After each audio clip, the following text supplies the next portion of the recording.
ஸல்லல்லாஹு அலைஹி வஸல்லம் அவர்கள் எச்சரிக்கை செய்த அந்த நிகழ்வை பார்க்கின்றோம். எந்த அளவுக்கு என்றால் நபிகளார் ஸல்லல்லாஹு அலைஹி வஸல்லம் சொன்னார்கள், அல்லாஹ் மீது சத்தியமாக உங்களில் யாரும் தனக்கு சொந்தமில்லாத ஒன்றையும் சொந்தம் கொண்டாடாதீர்கள். அதனை நீங்கள் சொந்தம் கொண்டாடும் என்று சொன்னால் நாளை மறுமை நாளில் அதனை சுமந்தவர்களாக இறைவனை சந்திப்பீர்கள். நான் அறிய வேண்டும், நான் அறிய வேண்டாம், இவ்வாறான ஒரு நிகழ்வு நடந்துவிடக் கூடாது என்று நபி தோழர்கள் எச்சரிக்கை செய்தார்கள். நாளை மறுமை நாளில் சப்தமிடும் மாட்டையோ அவரு சுமந்து வருகின்ற வந்து இறைவனை சந்திக்கின்றார் என்ற செய்தியை நான் கேள்விப்பட்டு விடக் கூடாது என்று அல்லாஹ்வின் தூதர் ஸல்லல்லாஹு அலைஹி வஸல்லம் அவர்கள் நபி தோழர்களை எச்சரிக்கை செய்த அந்த நிகழ்வுகளை பார்க்கின்றோம். எனவே மோசடி என்பது ஒரு பயங்கரமான ஒரு பாவமான செயல் என்பதை நாங்கள் விளங்கிக் கொள்ள வேண்டும். மறுமை நாளிலே அல்லாஹு தஆலா மக்கள் முன்னிலையிலே இழிவுபடுத்துவான், கேவலப்படுத்துவான் என்பதை மனத்திரையில் நிறுத்தி பார்ப்போம் என்று சொன்னால் யாரும் யாருக்கும் மோசடி செய்ய மாட்டோம், யாரும் யாருடைய பொருளுக்கும் ஆசைப்பட மாட்டோம், யாரும் யாருடைய நிலத்துக்கும் ஆசைப்பட மாட்டோம், யாரும் யாருடைய காணியை ஒரு சான் கூட அபகரிக்க மாட்டோம். எனவே இப்படி செய்வோம் என்றால் மறுமையில் கேவலப்படுகின்ற ஒரு நிலைமை ஏற்படும். அது போன்றுதான் இன்னும் ஒரு கூட்டத்தார் அல்லாஹ்வின் தூதர் ஸல்லல்லாஹு அலைஹி சொன்னார்கள். அந்த கூட்டம் யார் தெரியுமா? ஜகாத் கொடுக்காதவர்கள் என்ற செய்தியை சொன்னார்கள்.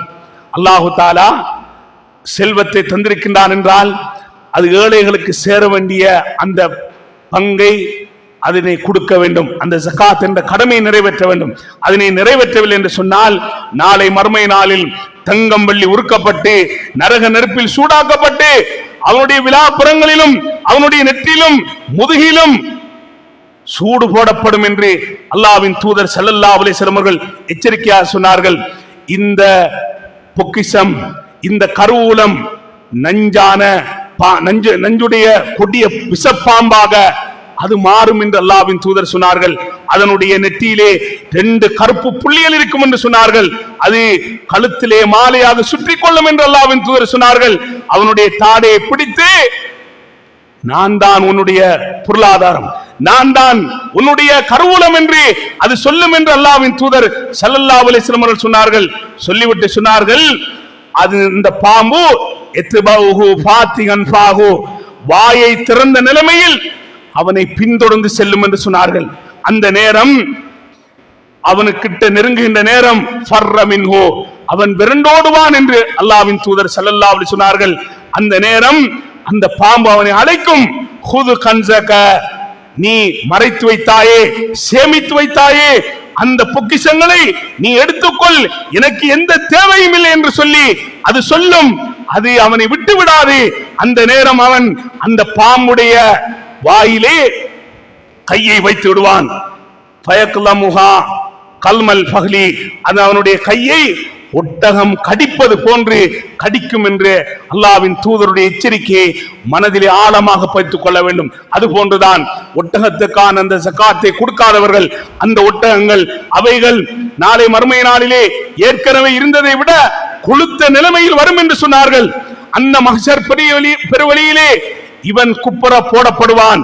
அந்த நேரம் அது குழம்புகளால் மிதிக்கும், வாயால் கடிக்கும் என்று, எல்லாவற்றுக்கும் கொம்பு இருக்கும் என்று, முறிந்த நிலைமையில் கொம்பு இருக்காது, கொம்பு இல்லாத எந்த மாடும் இருக்காது, ஆடும் இருக்காது.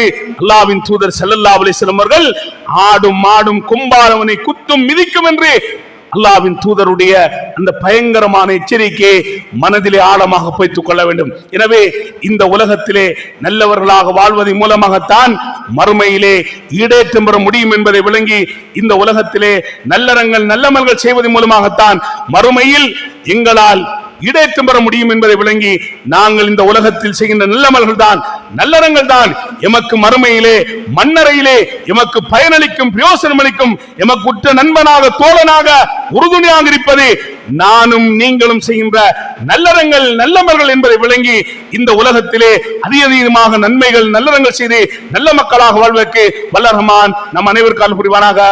வ ஆகிரு தவானா அல்ஹம்துலில்லாஹி ரப்பில் ஆலமீன். வஸ்ஸலாமு அலைக்கும் வரஹ்மத்துல்லாஹி வபரகாத்துஹு.